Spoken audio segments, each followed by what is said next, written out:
Good evening, visitors. Welcome to the Australian War Memorial's last post ceremony. My name is Troy Clayton, and joining us today from the Royal Australian Air Force is Sergeant Peter Madigan. We warmly welcome the family of Corporal William Quinlan O'Connor, whose story will be told shortly. This evening, we also warmly welcome the delegation representing the Royal Brunei Armed Forces and the accompanying members of the Australian Defence Force. The visiting delegation from Singapore, hosted by representatives from Visit Canberra, and the delegation representing the Australian Defence Force Arts Program. We welcome the veterans who have served, those that are still serving, and the families that love and support them. The live stream of this ceremony is made possible by the Returned and Services League of Australia and the RSL and Services Club Association. We welcome members who are watching the broadcast of this ceremony across Australia. During this evening's ceremony, wreaths will be laid at the base of the Pool of Reflection by family and visitors to the memorial. If you're able, please stand and join in singing the National Anthem.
The Australian War Memorial was the vision of Charles Bean, Australia's First World War official historian.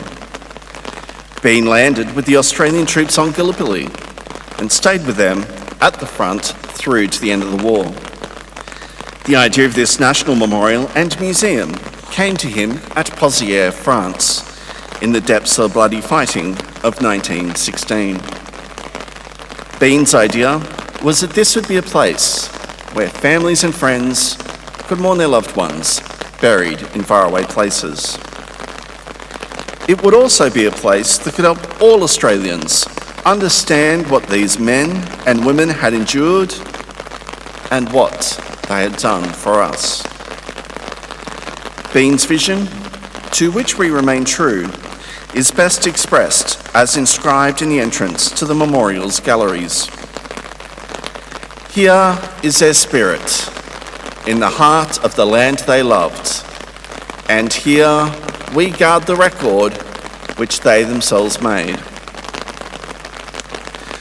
Tonight, we'll read the story behind just one of those on the Roll of Honour, which lists the names of more than 103,000 men and women who have given their lives for us in war and on operations for more than a century. But first, we present a lament, Flowers of the Forest. Wreaths or floral tributes will now be laid at the base of the Pool of Reflection.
Today we remember and pay tribute to Corporal William Quinlan O'Connor.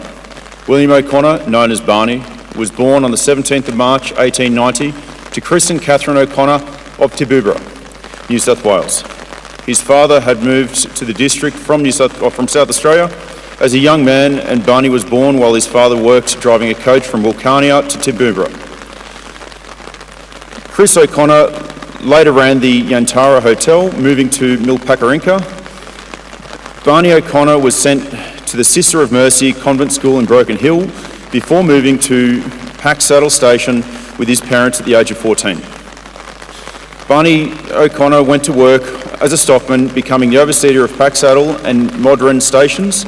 He was described as an experienced bushman, a fearless horseman, and reportedly well-known and extremely popular figure throughout the western stations of New South Wales. Barney O'Connor enlisted in the Australian Imperial Force in May 1916. Like most men enlisting from Broken Hill, he was assigned to a South Australian battalion, in this case the 50th. Following a period of training in Adelaide, O'Connor was sent to active service overseas aboard the troop ship Ballarat in August of 1916.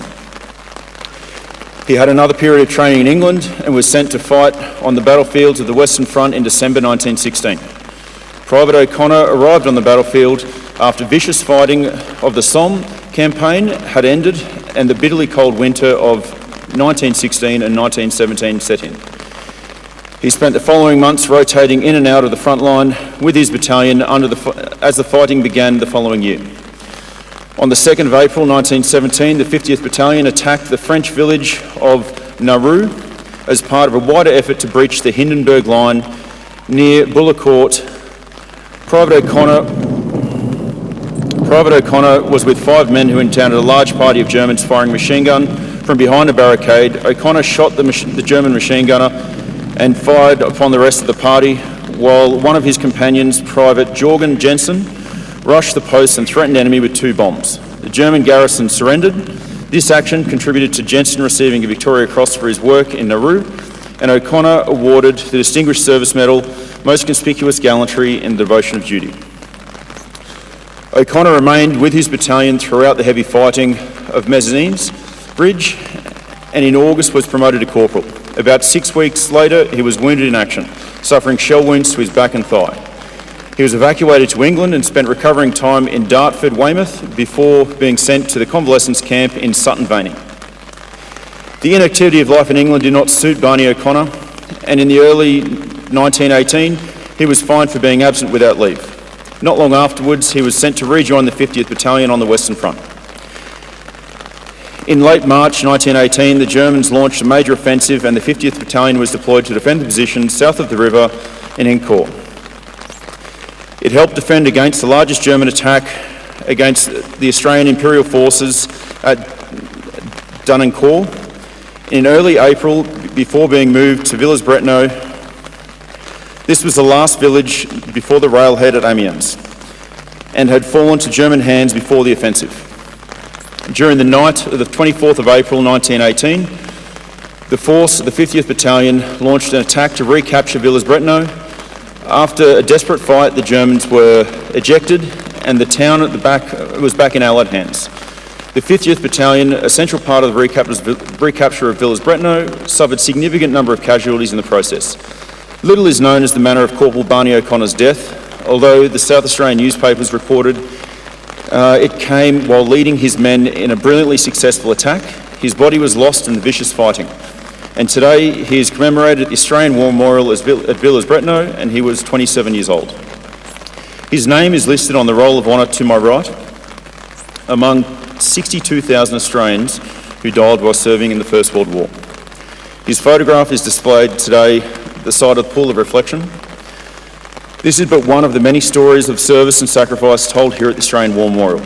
We now remember Corporal William Quinlan O'Connor, who gave his life for us, for our freedoms, and in hope of a better world.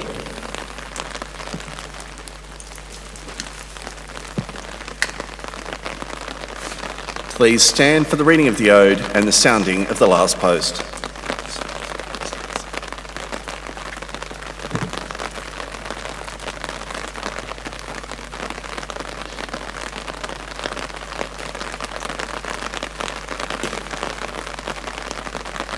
They shall grow not old, as we that are left grow old. Age shall not weary them, nor the years condemn. At the going down of the sun and in the morning, we will remember them. We'll remember them.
Lest we forget.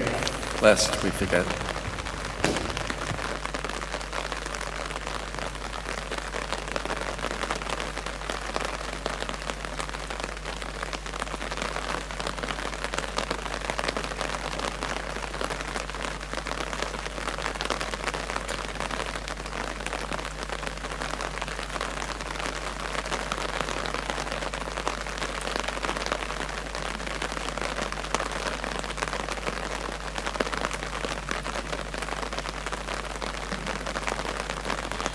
We leave you this evening with the words of the memorial's founder, Charles Bean.